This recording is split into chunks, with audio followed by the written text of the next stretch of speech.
Hey guys, good morning. It is a beautiful day to get into the Word of God before we run out the door for errands or whatever weekend plans we have. Let's just get into the Word of God, put on the full armor of God so we can tackle this day in Him, and let's get into it.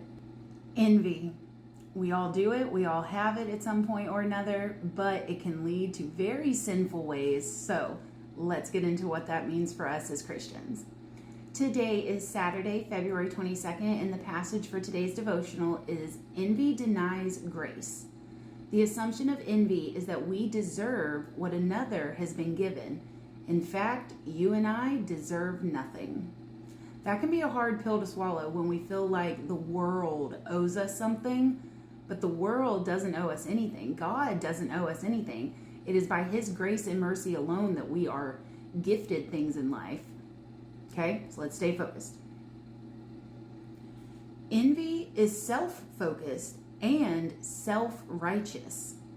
It inserts you into the center of your world. It makes it all about you. It tells you that you deserve what you don't deserve. Envy is expectant and demanding. Envy tells you that you are someone you aren't and you are entitled to what is not rightfully yours.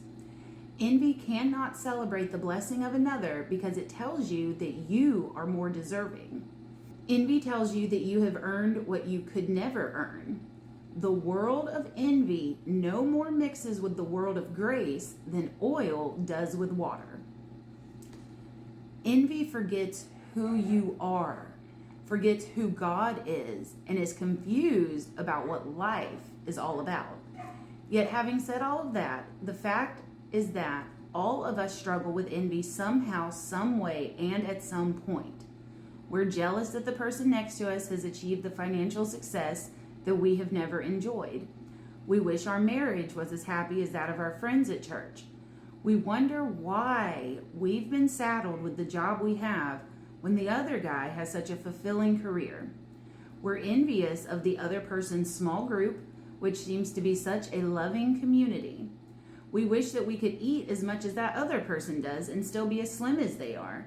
The tall guy wishes he wasn't so short. The curly-haired person covets straight hair, and the straight-haired person envies the curls.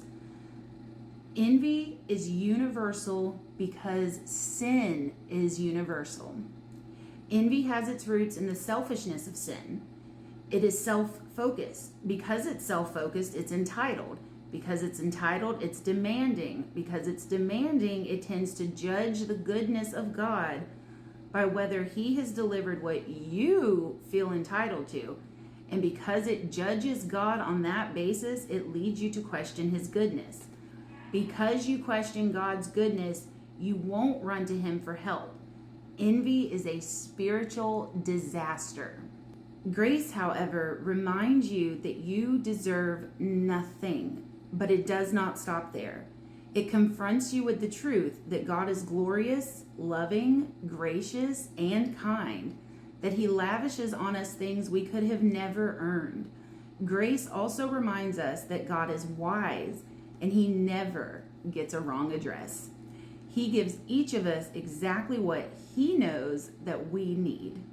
So I've got some scriptures to go along with this. The first is James 3:14 through 16. But if you have bitter envy and self-seeking in your hearts, do not boast and lie against the truth. This wisdom does not descend from above, but is earthly, sensual, demonic. For where envy and self-seeking exist, confusion and every evil thing are there. And I got one more. This one is in 2 Corinthians 5:14 and 15. For the love of Christ compels us, because we judge thus, that if one died for all, then all died. And He died for all, that those who live should live no longer for themselves, but for Him who died for them and rose again. Okay, so we're getting the picture here, right? Envy bad, grace good. So with all of that being said, give it all to God. Your envy, your jealousy, your confusion, your wants, your needs, your praises. Give everything to God because He has given everything to you. If you need encouragement, stick with those verses, pray on it, meditate on his word, and he will guide you. I hope you're having an amazing, blessed day. If I can pray about you for anything, please let me know, and I will see you guys tomorrow.